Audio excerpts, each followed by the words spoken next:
South ఇండియాలోని అతి తక్కువ ధరలకి రత్నాలనందించే ఏకైక సంస్థ 6JVR. ఇంత అద్భుతమైన చిత్రాన్ని, ఇంత భారీ చిత్రాన్ని ప్రస్తుతానికి మన ముందుకు తీసుకొస్తున్నటువంటి పార్ట్ 1 స్వర్డ్ వర్సెస్ స్పిరిట్ని ఇంత అద్భుతంగా ఎగ్జిక్యూట్ చేసి మన ముందుకు తీసుకొస్తున్నటువంటి డైరెక్టర్ గారికి స్టేజ్ పైకి వెల్కమ్ చెప్పే టైం వచ్చేసింది.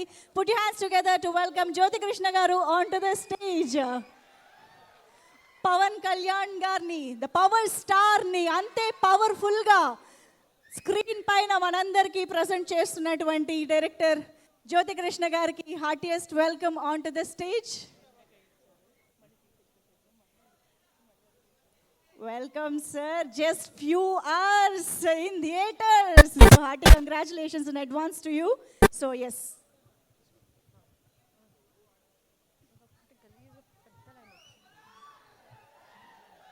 నమస్కారం వైజాగ్. నేను ఎక్స్పెక్ట్ చేయలే ఇక్కడ ఒక ఈవెంట్ వైజాగ్లో జరుగుతుందని. ఎందుకంటే సార్ ఉండే బిజీలో ఒక్క ఈవెంట్ జరిగితే చాలా బాగుంటుంది, సంతోషంగా ఫీల్ అయ్యాం. అండ్ లాస్ట్ వీక్ సారు మన సినిమా చూశారు, పవన్ సార్ సినిమా చూశారు. చూసిన తర్వాత ఇమ్మీడియట్గా నెక్స్ట్ డే మనం ఎవరు గెస్ట్ చేయలేం, సారు స్పార్క్ కానీ ఆయన ఫాస్ట్ కానీ వెంటనే ప్రెస్ మీట్ పెట్టారు, ఒక ఈవెంట్ పెట్టారు, వైజాగ్లో ఒక ఈవెంట్ చేయాలన్నారు. మిమ్మల్ని కలిసి ఆపర్చునిటీ దొరికింది. హలో, ఓకేనా? నేను చెప్పిన lines one more. So hello hello testing, okay good. మొన్నసారి ఈ మధ్య 3 days బ్యాక్ 4 days బ్యాక్ మన సినిమా చూశారు హరిహర వీరమల్లు. చూసిన తర్వాత సార్కి ఒక చిన్న ఎనర్జీ పాస్ అయింది. నెక్స్ట్ డే ఇమ్మీడియట్గా సార్ ప్రెస్ మీట్ పెట్టారు. దాని తర్వాత ఇంకో ఈవెంట్ పెట్టారు. ఆ ఈవెంట్ లోపల నేను వైజాగ్ వస్తున్నాను, ఈవెంట్ చేస్తున్నాను అని చెప్పారు. ఎందుకంటే ముందుగా ప్రీ రిలీజ్ ఈవెంట్ ఇక్కడే ప్లాన్ చేసాము. ఆ రోజు ఇక్కడ వర్షాలు ఉన్నాయి కారణంగా మళ్ళీ దాన్ని హైదరాబాద్కి మార్చాము. మళ్ళీ ఎందుకో తెలియదు, పర్వాలేదు మనం అనుకున్న వైజాగ్లో చేసే తీరాలని మళ్ళీ పెట్టారు సార్. ప్రతి సినిమాకి ఒక్క ప్రీ రిలీజ్ ఈవెంట్ ఉంటుంది, కానీ ఈ పిక్చర్కి నాకు 2 ఈవెంట్స్ దొరికింది.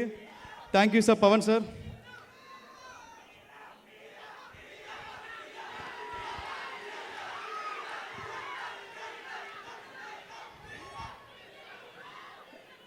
మీ అందరికీ కూడా చెప్పాలనుకుంటున్నాను, లైక్ ఫస్ట్గా ముందు నేను సారథి గురించి చెప్పేదానికి ముందు ఈ సినిమాలో పనిచేసిన టెక్నీషియన్ గురించి చెప్పాలి. ముఖ్యంగా మన కిరవాణి సార్ గురించి. కిరవాణి సార్ని వచ్చి హిందీలో ఎంఎం క్రీమ్ అంటారు, తమిళ్లో మరగద మణి అంటారు. కానీ నిజంగా ఆయన ఒక సంగీతాలు కానీ ఆయన మ్యూజిక్ ఒక సముద్రం లాంటిది. అమావాస్య రోజు అల్లలు కూడా కామ్గా ఉంటాయి, కానీ ఆయన మెలోడీస్ కామ్గా ఉండవు, మనకి వినిపిస్తూనే ఉంటుంది. అండ్ సార్ థ్యాంక్స్ సార్, మీతో వర్క్ చేసే ఆపర్చునిటీ దొరికింది. మీతో కొలాబరేట్ అయ్యేదానికి నాకు ఒక చిన్న ఫియర్ ఉన్నది బిగినింగ్లో. ఎలాగూ నేను మీకు సిచ్యువేషన్ చెప్పి ఎలా మ్యూజిక్ చేయించుకోవాలి ఒక ఐడియా బ్లాంక్ నేను. బట్ మీరు నాకు కంఫర్ట్ జోన్ ఇచ్చి నాకు సపోర్ట్ చేశారు. బట్ మన లోపల ఉండే ఇన్సిడెంట్ ఇప్పుడు షేర్ చేయాలనుకుంటున్నాను సార్. ఒకరోజు it was heart touching moment. ఆ రోజు incident sir biggest heart touching moment sir. Sir ఏం చేశారంటే లాస్ట్ ఒక 4 months బ్యాక్ సార్ కలిసినప్పుడు ఇప్పుడే మీ బాబాయిని కలిసానన్నారు. బాబాయ్ అంటే మా దయాకర్ గారు ప్రొడ్యూసర్ సినిమాకి. నేను ఒక మాట చెప్పి నీకు చెప్పారా అని అడిగారు. ఏంటి సార్ అన్నాను. ఇదో అందరు చేయరు, ప్రతి ఒక్కరు ఎలా చేస్తారంటే ఒక పెద్ద సినిమా చేస్తే మ్యూజిక్ ఎలా చెప్పాలి, నాకు ఇంత ఆర్కెస్ట్రా కావాలి, నాకు ఇన్ని వైలెన్స్ కావాలి, ఇలా చేయాలంటారు. నేను సార్ అలా ఏదో చెప్పబోతున్నారు అనుకున్నాను, కానీ సార్ రివర్స్లో నేను పర్సనల్గా కలిసి నాకు వచ్చేదాంట్లో ఒక అమౌంట్ వద్దని అన్నారు. నేను షాక్ అయ్యాను సార్ని. ఎందుకు సార్ అన్నాను. లేదు జ్యోతి, లైక్ ఒక మ్యూజిషియన్కి నాకు కావాల్సింది ఒక సాటిస్ఫాక్షన్, డబ్బు కాదు, ఇట్స్ జస్ట్ సాటిస్ఫాక్షన్. నా మ్యూజిక్ పాడాలి అనుకుంటున్నాను, అది నీలో కుదిరింది అన్నారు. It was heart touching moment sir. I was very happy. నేను ఈ సినిమా ద్వారా మీరు ఇచ్చిన మ్యూజిక్కి నేను కరెక్ట్గా విజువల్స్ ఇచ్చి అందించానని నేను గర్వంగా ఫీల్ అవుతున్నాను.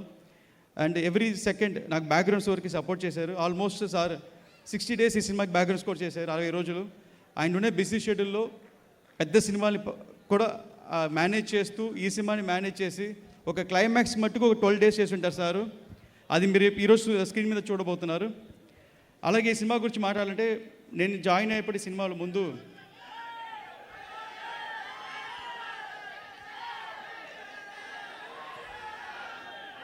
ఈ సినిమా గురించి చెప్పాలి. నేను జాయిన్ అయినప్పుడు ముందు క్రిష్ గారు ఈ సినిమా స్టార్ట్ చేశారు, జ్ఞానశేఖర్ గారు డిఓపి. నేను జాయిన్ అయిన తర్వాత ఈ సినిమాలో నేను సేమ్ మన అదే టెక్నీషియన్తో చేయాలని వెయిట్ చేస్తూ నేను జ్ఞానశేఖర్ కోసం వెయిట్ చేస్తూ నేను, ఎందుకంటే ఆల్రెడీ సబ్జెక్ట్ ఆయనకు తెలుసు, నేను కొంచెం మార్పు తెచ్చాను. సో ఆ పాత మార్పుకి కొత్త చేంజెస్కి కలిపి ఈజీగా చేయవచ్చు, బ్లెండ్ అవ్వచ్చు అనే ఐడియాలో వెయిట్ చేస్తున్నాను. ఒక్కరోజు 2 months తర్వాత జ్ఞానశేఖర్ చెప్పారు నాతో, ఇలాగ జ్యోతి నువ్వు ఒక ఫ్రెష్నెస్గా చేస్తున్నావు, ఒక కొత్త యాంగిల్లో తీసుకెళ్తున్నావు, మేము ఏం చేసినా అదే ఫీల్డ్లో ఉంటుంది, సో నీకు కొత్త టెక్నీషియన్స్ కావాలన్నారు. అప్పుడే నేను కలిశాను ఈ సినిమా డిఓపి మనోజ్ పరమహంస గారు. ఆయన పేరు మనోజ్ పరమహంస, కానీ ఆయన ఒక పెద్ద హింస అండి. ఎలాగంటే ఈ సినిమాకి మేము ఫుల్ లెంగ్త్ పీరియడ్ ఫిలిం అంటే సోషల్ సినిమా కాదు, సో సెట్ చేయాలి లేకపోతే గ్రాఫిక్స్లో క్రియేట్ చేయాలి, ఈ రెండు తప్ప వేరే ఆప్షన్ లేదు. సో దీనికి ఏం చేయాలంటే ఒక 1000 మంది వెనకాల పనిచేయాలి.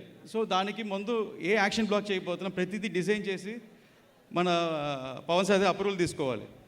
సో ఒక పెద్ద టాస్క్, ఒక పెద్ద మైల్ స్టోన్ టాస్క్ ఇది. దీనికి మేము ప్రీ విజువల్ చేయాలని డిసైడ్ అయ్యి దగ్గర ఒక 75 days సినిమా ఒక 1.5 hour ఫుటేజ్ నేను అనిమేషన్లో ప్రీ విజువల్ చేశాను ఆయనతో. దానికి మనోజ్ పరమహంస దగ్గర అన్ని టెక్నాలజీ ఉండింది. దానికి ఒక్కొక్కసారి నాతో 10 సార్లు డైరెక్ట్ చేయించారు, ఒక్కొక్క సీన్ని 10 times డైరెక్ట్ చేయించారు. సో అలాగే ఈ పిక్చర్లో పనిచేసిన నిధి గారి గురించి చెప్పాలి.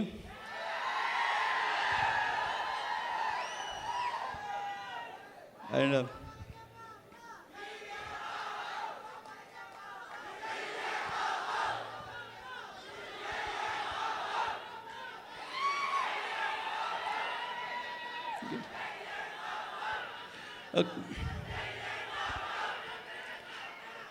సో నిధి అగర్వాల్ తమిళ్లో ఒక సేయింగ్ ఉంటుందండి, ఎండ్రూమ్ ఇలమై మారాద పెన్ అంటే, ఎండ్రూమ్ ఇలమై మారాద పెన్ అంటే ఒక సేయింగ్లో పురాణాల్లో అనే వాక్యం అంటే ఎంత అయినా సరే ఏజ్ అవ్వదు అంటారు. అలాగే నిధికి 5 years అయినా ఈ సినిమా కోసం ఏజ్ అవ్వాల, ఇంకా యంగ్ అయ్యారు. 5 years ముందు ఎలా ఉన్నారు ఇప్పుడు అలాగే ఉన్నారు. అండ్ నేను యాక్చువల్గా నా మధ్యలో మా ఆఫీస్కి వచ్చారు, షూటింగ్ లేనప్పుడు ఆఫీస్కి వచ్చారు. నాన్నగారు సాయిబాబా గుడి కట్టినారు, వచ్చి ప్రే చేసుకుని వెళ్ళారు. మాకు అందరికన్నా మళ్ళీ ఈ సినిమా స్టార్ట్ అవ్వాలి, రీస్టార్ట్ అవ్వాలని ఎవ్రీడే ప్రే చేసుకుంటూ అఫర్మేషన్ చేసుకుంటూ మధ్యలో ఏ ఆఫర్స్ వచ్చినా ఈ సినిమా తర్వాతే అని వెయిట్ చేసి నిధి అగర్వాల్. తను ఏదైనా ఈరోజు ఇలాంటి రోజు ఒకటి వస్తుంది, స్ట్రాంగ్గా ఈ సినిమా గెలుస్తాము, కొడతాము అని ఎంతమంది, ఇప్పుడు తను ఈ సినిమా కాదండి, పక్కన చాలామంది ఇండస్ట్రీతో మీట్ అవుతుంది, ఎవ్రీబడి వెళ్ళినా పాజిటివ్గా నెగిటివ్ ఎక్కువ చెప్తారు. ఆ నెగిటివ్ ఎంత చెప్పినా కాదు అని వాళ్ళతో పాజిటివ్ చెప్పించేలాగా ఈ సినిమాని సోలోగా ప్రమోట్ చేస్తూ ఇంకా ఫ్యాన్స్ని ఎంగేజ్ చేయాలని నిన్న నైట్ కూడా 1 o'clock ట్విట్టర్ స్పేస్లో వెళ్ళి ఏదో చాట్ చేశారు. నేను చూస్తే ఇప్పుడు 1 o'clock 1:30 నైట్ నిద్రపోకుండా ట్విట్టర్ స్పేస్లో వెళ్ళి ఎంగేజ్ చేశారు. So thank you Nidhi, thank you so much. ఇంతకాలం వెయిట్ చేసిందందుకు, ఒక నమ్మకంతో వెయిట్ చేసిందందుకు. ఐ డోంట్ నో, బికాస్ నాకంటే మీరే ముందు సినిమాలో ఎంటర్ అయ్యారు. నాకే ఇంత టఫ్ అంటే మీకు చాలా tough. Your affirmations are strong, it will work డెఫినెట్గా. అలాగే ఈ సినిమా గురించి ముందుగా చెప్పాలంటే మా నాన్నగారి గురించి చెప్పాలి. ఏం రత్నం గారు ప్రాజెక్ట్ స్టార్ట్ చేసినప్పుడు నాన్నగారికి మన కళ్యాణ్ సార్కి ఒక మంచి రిలేషన్షిప్ ఉంది. వాళ్ళిద్దరు రిలేషన్షిప్ అది ఏంటి నేను గెస్ట్ చేయలేను, నేను ఎక్కువ మాట్లాడుకోరు, కానీ ఇద్దరికి ఒకరంటే అంత ఇష్టం. ఖుషీలో స్టార్ట్ అయింది. వాళ్ళిద్దరు మాటలు నాకు ఒకటి అర్థమైంది ఏంటంటే, ఒకటి మా నాన్నగారు కళ్యాణ్ గారి ఫ్యానా లేదా కళ్యాణ్ గారు నాన్నగారి ఫ్యానా, నాకు ఇంకా కన్ఫ్యూషన్. ఇద్దరు ఒకరొకరు అంత కాంప్లిమెంట్ ఇచ్చుకుంటూ ఉంటారు. సో బంగారం చేసాం. దాని తర్వాత ఈ సినిమా స్టార్ట్ అయినప్పుడు మళ్ళీ నాన్నగారు ఇది ఫస్ట్ సినిమా లాగా స్టార్ట్ చేశారు. ఈ సినిమా వెళ్తుంది. ఒకరోజు నేను వచ్చి, నాన్నగారు తమ్ముడికి ఏజ్ అవుతుంది పెళ్లి చేయాలని, ఈ సినిమా తర్వాత నీ ఆపరేషన్ చేసుకోవాలి, ఇది ఈ సినిమా తర్వాత ఏం చేయాలన్నా ఈ సినిమా తర్వాత, ఈ సినిమా హిట్ కొట్టే మిగతా స్టెప్ అని అటు చెన్నై కూడా వెళ్ళకుండా ఇక్కడే లాక్ అయిపోయి హైదరాబాద్లో ఉంటూ ఒక కసి అనొచ్చి, కసికి మించి ఇంకా వేరే వర్డ్ లేదు. ఆ వర్డ్ ఏంటంటే మా ఏం రత్నం గారు అంత పోరాటం చేసి ఈ సినిమాని స్ట్రాంగ్గా బిలీవ్ చేసి చేశారు. ఆయన కోసమైనా ఈరోజు ఈ special shows screening first time అనుకుంటాను, 500 స్క్రీనింగ్, ఇంకా ఫ్యూ అవర్స్లో సినిమా రిలీజ్ అవబోతుంది. 500 to 600 స్క్రీన్స్ రిలీజ్ అవుతుంది, అన్ని హౌస్ఫుల్స్. సో ఇదన్నిటికీ కారణం ఆయన డెటర్మినేషన్, ఆయన గోల్. ఈ ఏజ్లో కూడా ఇంత పెద్ద సినిమా చేయడం ఆయన డ్రీమ్ మిషన్. ఇది సో నాన్నగారికి చాలా థ్యాంక్స్ చెప్పాలనుకుంటున్నాను నాకు ఈ ఆపర్చునిటీ ఇచ్చిన దానికి. ఎస్పెషల్లీ ఈ సినిమా క్లైమాక్స్కి సడన్గా డిజైన్ చేసినప్పుడు ఒక పెద్ద బడ్జెట్ అవసరమైంది. అంత పెద్ద బడ్జెట్ ఎలా ఒప్పించాలని అనుకునేటప్పుడు లేదు చేస్తాం, ఆడియన్స్ బయటకు వచ్చేటప్పుడు ఆ ట్రాన్స్లో ఉండాలని నాకు హెల్ప్ చేశారు. చాలా చాలా థ్యాంక్స్ సార్. ఇంకా అలా చెప్పాలి చాలా చెప్పుకుంటూ పోవచ్చు. బట్ ఈ ప్రాజెక్టు స్టార్ట్ చేసేటప్పుడు నాకు ఫస్ట్ సపోర్ట్ నాకు ఇచ్చింది వచ్చి మన పీకే సారే. ఒక్కసారి పవన్ కళ్యాణ్ సార్ కలిసినప్పుడు మధ్యలో సార్ చాలా బిజీగా ఉన్న 2.5 years బ్యాక్. అప్పుడు నేను చెప్పాను సార్, మీరు అసురన్నం సాంగ్ చూసి ఉంటారు, దానికి ఒక ఫైట్ చేసి ఉంటారు, సారే కొరియోగ్రాఫ్ చేశారు ఆ ఫైట్ని. సో ఆ fight heart and soul for sir అండి, మామూలు ఫైట్ కాదు అది. So almost 57 days sir shoot చేశారు దాన్ని ఎడిటింగ్ చేయాలంటే ఇట్స్ నాట్ ఈజీ జోక్, అంత రష్ చూస్ చేయాలి. బట్ అన్ని చేసి సార్ చూపింది, సార్ వాజ్ వెల్ ఇంప్రెస్డ్. ఒక్క మాట సడన్గా అన్నారు, ఓకే జ్యోతి నువ్వు దీన్ని కంప్లీట్ చేయి, డైరెక్ట్ చేయన్నారు. నాకు నా పైన ల్యాక్ ఆఫ్ కాన్ఫిడెన్స్ అండి ఎంట్రన్స్ అయ్యేటప్పుడు. సో మనకి లైఫ్లో ప్రతి ఒక్కరికి ఒక ఛాలెంజెస్ వస్తాయి, ఒక్కొక్క స్టేజ్ పైన ఎవరైనా మోటివేట్ చేయాలి. లైక్ ఎలా చెప్పాలంటే మనకి మనపైనే నమ్మకం లేకుండా ఇది మనం చేయగలుగుతామనే క్వశ్చన్స్ అన్నీ ఉంటాయి. సో ఆ టైంలో నాలో ఏం చూసారో తెలియదు పవన్ సారు, నువ్వు చేయాలి, నేను నిన్ను నమ్ముతున్నాను అన్నారు. సో నాకు సినిమా హిట్ కావాలి, నువ్వు కరెక్ట్గా చేయాలి, ఇదే చెప్పాను, నీకు ఫుల్ ఫ్రీడమ్ ఇస్తాను, నేను ఒక్కటి ఏం అడగను, కానీ నువ్వు చేసి చూపించాలన్నారు. ఆ రోజు సార్ మాటలో నాకు సార్ కన్నా ఒక ఫైర్ కనిపించిందండి. ఈ హరిహర వీరమ్మలు సార్ చూసే విషన్ వేరే, ఆ సార్ మైండ్లో ఉండే ఎక్స్పాండెడ్ లెంగ్త్ వేరే. ఇది ఇండియా మొత్తం రీచ్ అవ్వాలి, దానికోసం ఆయన హార్ట్ అండ్ సోల్ ఎఫర్ట్ పెట్టారు. ఆ ఫైర్ నాకులో ఎక్కించారండి. అది ఇప్పుడు దాకా ఆగల. 2.5 years అదే ఫైర్తో ఒకరోజు ఒక నిమిషం కూడా క్షణం కూడా పడుకోకుండా దీని మీద కష్టపడి పనిచేశాను. But ads off to PK sir. దాని తర్వాత సార్తో షూటింగ్ జాయిన్ అయినప్పుడు sir deputy CM of Andhra Pradesh. So already sir ఒక పెద్ద స్టార్ ఎలా హ్యాండిల్ చేస్తాం అనుకునేటప్పుడు సార్ నేను కలిసాను, విజయవాడలో కలిసి, సార్ ఇలాగ మీరు ఒక పెద్ద జర్నీలో ఉన్నారు సార్, ఈ టైంలో వచ్చి డేట్ అడుగుతాం చాలా తప్పు సార్ నాది, బట్ నాకు మీ ఆఫీస్ టైమ్స్లో ఒక 2 hours అడ్జస్ట్ చేయండి ప్లీజ్ అని రిక్వెస్ట్ చేసినప్పుడు సార్ ఓకే అని మీ అందరూ ప్లాన్ చేసి విత్ సార్ పర్మిషన్ అక్కడ పక్కన ఒక షెడ్లో షూటింగ్ స్టార్ట్ చేశాం. స్టార్ట్ చేసినప్పుడు నాకు ప్రతి సెకండ్ సార్ వచ్చి వెళ్ళేటప్పుడు నా మైండ్లో ఒక గిల్టీగా ఉండేది ఏంటంటే ఆయన టైం ఆయనది కాదు, సార్ టైం మొత్తం పబ్లిక్ టైం, సార్ ఒక పబ్లిక్ సర్వెంట్, ఆ టైం మన కోసం ఇస్తున్నారు. సో నేను ఇక్కడ షూటింగ్ ఒక 1 hour లేట్ చేస్తే అక్కడ చాలా సార్ చేయాల్సిన సోషల్ పని లేట్ అయిపోద్ది, సో ఆయన చేయాల్సిన పబ్లిక్ కాంట్రిబ్యూషన్ లేట్ అయిపోద్ది అని ప్రిసైజ్గా సార్ రాకముందు లైటింగ్ రెడీగా ఉంటుంది. అక్కడ ఉండే ఆర్టిస్ట్లో మా రఘుబాబు గారు చెప్తారు, అక్కడ ఆర్టిస్ట్తో ఒక 10 రిహర్సల్ చేసి స్పాట్ అని మొత్తం కొరియోగ్రాఫ్ చేసి ఒక సార్ రాగానే కరెక్ట్గా ఆయన టైంతో షూట్ చేసి చేశాను. So I'm very happy with that. దీంట్లో ఒక 2-3 లైవ్ ఇన్సిడెంట్ జరిగిందండి, ఆల్రెడీ చెప్పినాను మళ్ళీ చెప్తున్నాను. ఇందులో ఒకరోజు ఇన్సిడెంట్ ఏంటంటే సార్ కరెక్ట్గా 9 అంటే 9కి వచ్చేస్తారు, 9కి అందరు రెడీ ఆర్టిస్టు, సేమ్ మన రఘుబాబు గారు ఇంకో ఆర్టిస్ట్ సునీల్ ఎవరో 12 o'clock వెళ్ళిపోవాలి, 12 o'clock వెళ్ళిపోవాలి డేట్ అని. So 9 to 11, 12 3 hours shoot. Sir 9కి వచ్చేసారు కానీ షార్ట్కి రాలా. నాకేమో టెన్షన్, వీళ్ళు వెళ్ళిపోతారు ఇంకా ఎలా తీయాలి సీన్ అని. 9:30 అయింది, 9:45 అయింది. సార్ ఏం చేస్తారని కెరవాలో చూస్తే కొంచెం టైర్డ్గా పడుకున్నారు. ఆయన టైర్డ్గా ఉన్నా నేను పక్కన నిల్చుని సార్ అన్నాను, లేచి చూసారు ఆ టైర్లో కూడా వచ్చి నాకు సీన్ ఫినిష్ చేశారు. వీళ్ళు వెళ్ళిపోయారు, నా ఫోన్ స్విచ్ ఆఫ్లో ఉండింది. 1 o'clock ఆ సార్ వెళ్ళిపోయింది, హ్యాపీ ఫోన్ ఆన్ చేస్తే అప్పుడు అనిపించింది సారు కనకదుర్గమ్మ టెంపుల్లో మార్నింగ్ వెళ్ళి అక్కడ మెట్లని కడిగి తుడిచి వచ్చేటప్పుడు కొంతమంది ప్రాబ్లమ్ని సాల్వ్ చేసి, అండ్ అంతకంటే పెద్ద మూమెంట్ ఏంటంటే సార్ ఆ నవరాత్రులు మొత్తం ఫాస్టింగ్లో ఉన్నారు, ఏం తినకుండా ఫాస్టింగ్లో ఉన్నారు. సో అంత టైంలో పడుకున్నాయి నేను లేపాను, నాకు చాలా గిల్టీగా ఫీల్ అయ్యాను. సో ఆయన మెంటల్ పవర్ ఎవరికి రాదండి, అంత స్ట్రెయిన్ ఎవరికి రాదు.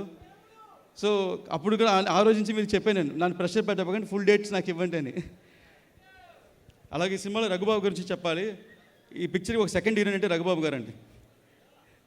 సినిమా మొత్తం సార్తోనే ట్రావెల్ అవుతూ ఉంటారు, ప్రతి దగ్గర ఒక పంచ్లు హ్యూమర్ డైలాగ్స్.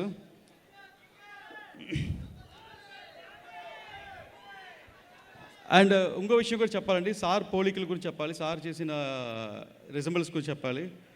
ఇటు తమిళనాడులో ఇంతకుముందు స్ట్రాంగ్గా బిలీవ్ ఏంటంటే ఫిల్మ్ పర్సనాలిటీస్ పాలిటిక్స్కి రావటం ఒక డెకేడ్కి ముందు 5 decades ముందు ఇటు తమిళనాడు జరిగింది, ఇక్కడ ఆంధ్రలో జరిగింది. ఈ పిక్చర్లో అప్పుడు నేను రైటింగ్ స్టార్ట్ చేసినప్పుడు నాకు పెద్ద ఇన్స్పిరేషన్ వచ్చి ఎంజీఆర్ అండి, ఎంజీ రామచంద్ర ఎంజీఆర్. అక్కడ తమిళనాడు స్టేట్ సీఎం. ఆయన పాలిటిక్స్కి వచ్చి సీఎం అయిన తర్వాత కూడా ఆయన డైరెక్ట్ చేసి సినిమాలు చేశారు. కానీ ఆయన సినిమాలన్నీ ఫోక్ సినిమాలు. నాడోడి మన్నన్, ఆయిరతిల్ ఓర్వన్, దాని తర్వాత ఎంగ విట్టిపిల్లై అని పెద్ద హిట్స్ ఇచ్చారు. ఆయన్ని ఆ టైం కాదు ఇప్పుడైనా సరే ఆయన దేవుడు అంటారు.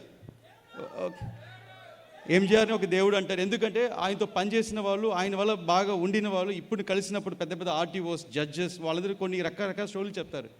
ఏంటంటే ఆయనకి ఎవరైనా ఎదురు వెళితే వాళ్ళు ఏ అడుగుతారో బ్లెస్సింగ్స్ లాగా ఇచ్చేస్తారు. సో ఆయనకి పిల్లలు లేరు, బట్ ఆయన మొత్తం తమిళనాడు స్టేట్ని ఆయన సొంత పిల్లలాగా ఓన్ చేసుకొని ఒక డెకెట్ రూల్ చేశారు. సో అలాగే సేమ్ పోలికలను సార్తో చూసింది అంటే ఇంకా ఒక స్టెప్ పైకి వెళ్ళి ఎదురు కాదు సార్ ఎదురెళ్ళి హెల్ప్ చేస్తారు అందరికీ. సో మన ప్రాబ్లం ఆయన ప్రాబ్లం అనుకుంటారు. నాకు ఆపర్చునిటీ ఇచ్చినప్పుడు నాకు అనిపించింది ఏంటంటే నాకు ఎంత టాలెంట్ ఉన్నా లేకపోయినా సార్ నమ్మారు. సరే నేను ఉన్నాను చూసుకుంటాను, నేను స్క్రీన్ మీద వస్తే మన ఫ్యాన్స్కి నచ్చుతుంది, ఆయనకి అంత మెంటల్ ఇది. సుమన్ టీవీలో మీ పర్సనల్ అండ్ బిజినెస్ ప్రమోషన్స్ కోసం కింది నెంబర్కి కాంటాక్ట్ చేయండి.